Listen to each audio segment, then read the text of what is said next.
Syllabus গুছিয়ে নাও, কারণ গোছানোর টাইম সামনে তোমার নাই। এখন যদি মনে করো যে আমি স্টাডি মানে বাদ রেখে এখন আমি আমার সিলেবাস গুছাবো, বইগুলো গুছাবো, এই সময় তোমার হাতে নাই। তুমি 2 দিন পর চেষ্টা করবে, টাইম নাই। 1 সপ্তাহ পর, টাইম নাই। তখন যদি ওইটা করতে যাও তাহলে তুমি তোমার প্রস্তুতি 0%, একবারে প্রস্তুতি নিতে পারবে না। সিলেবাস কমপ্লিট তো দূরের কথা, কিছু করতে পারবে না তুমি। তুমি তোমার বইগুলোকে গুছিয়ে নাও, সিলেবাসটাকে গুছিয়ে নাও। গুছানো কিভাবে?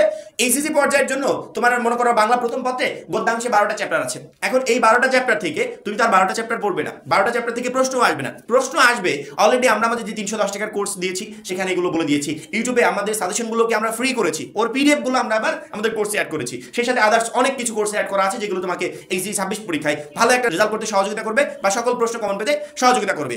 ওইখানে দেওয়া যে অধ্যায়গুলো আছে যেগুলো থেকে সামনে 26 সালের পরীক্ষায় প্রশ্ন কমন আসবে, ওই অধ্যায়গুলো তোমাকে কমপ্লিট করতে হবে। সিরিয়াসটা প্রথমে হতে হবে যে সামনে বোর্ড পরীক্ষা, আমাদের বিগত বছরের যারা পরীক্ষার্থী ছিল তারা প্রচন্ড পরিমাণে খারাপ রেজাল্ট করেছে, সামনের বছরও এই ধারাবাহিকতা বজায় থাকবে। যদি এখন থেকে একটু সতর্ক হই, সিরিয়াস হই, তাহলে হয়তোবা সামনের পরীক্ষাতে আমি অবশ্যই একটা ভালো রেজাল্ট করতে পারবো বা ফেলের হাত থেকে রক্ষা পাবো।